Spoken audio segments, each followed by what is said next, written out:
guys, welcome back to another movie review. Today we are reviewing Wicked Little Letters.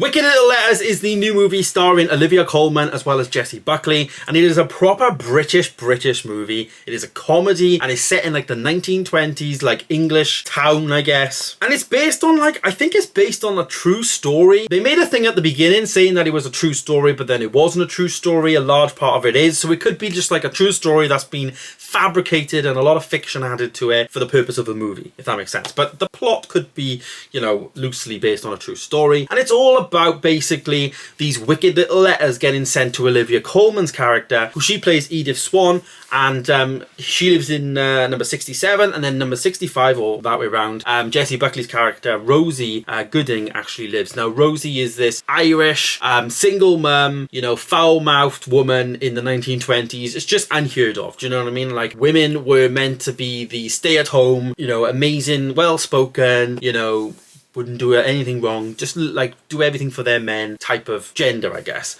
And men run the world, I guess, in the 1920s, as if they don't already. Do you know what I mean? So we saw a lot of this dimension in terms of Olivia Colman's character and like her father, who was played by Timothy Spall. For me, he was the best performances in the movie. He was fantastic in this film. But he's playing Edward, and he is basically, it's his house, you know, she lives with him, his son, her daughter lives with him, Olivia Colman, and she's got to look after him and all this. And it's all to do with, you know, women wanting a voice that they're not allowed. They're not allowed to swear and do all this stuff because it's very much frowned upon. So the plot itself, basically the letters were being sent to Edith's character, and obviously these letters were really wicked. They're really, you know, they're small and wicked letters basically, and they are just full of foul mouth and just brilliant like one-liners in there. There's so many to choose from, but there's a ton that you can go for this movie, and I barely laughed a lot in this film. It was fantastic, and it was nice as well going to an unlimited screening of this film, and it was like quite busy,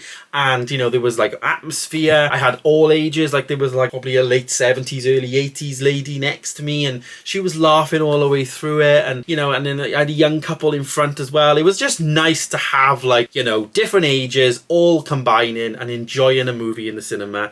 That was fantastic. It really was fantastic. It just felt like a lot of it for me felt a bit like Vicar of Dibley vibes. Very British comedy, very like not slapstick, but like the one-liners and just, you know, just like the mic drop moments, you know. Jessie Buckley as well was fantastic. You know, when I first really came into her stuff when I watched Men a couple of years ago, and I loved her performance in Men, but in this she was brilliant. She really played this character really well. There was like a twist at the end, like there is like this you know, portrayal in the actual trailer and stuff like that of where the movie's going to pan out, but I'm glad to say that it doesn't. It's actually really good how it's actually played out, and you know, it kept me on my toes at the end of the day. 100-minute long movie, perfect length of time for this type of film, hour and 40, and I think, you know, it was brilliant. So rating the film, what would I give it? Well, I actually gave it a 4-star. I think the performances were really good. As I say, a proper British movie. It felt like a British TV sitcom kind of vibe, you know, like something like Vicar of Dibley from way back when, and we just don't get enough of that nowadays in 2024. Obviously, you know, probably the last thing that we got good British humour from maybe was things like Little Britain, if not a bit earlier than that, with things like My Family and all that. But yeah, other than that, Olivia Colman did fantastic, and I say Timothy Spall was like the greatest person in this film. I think he was brilliant. He has lost a ton of weight as well, like he did great. The movie itself was directed by Thea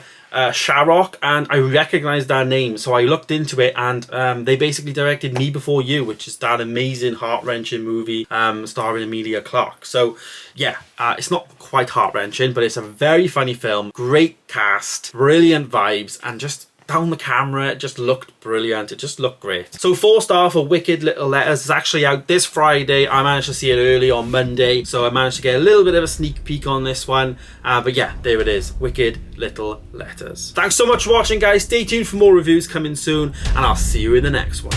Goodbye.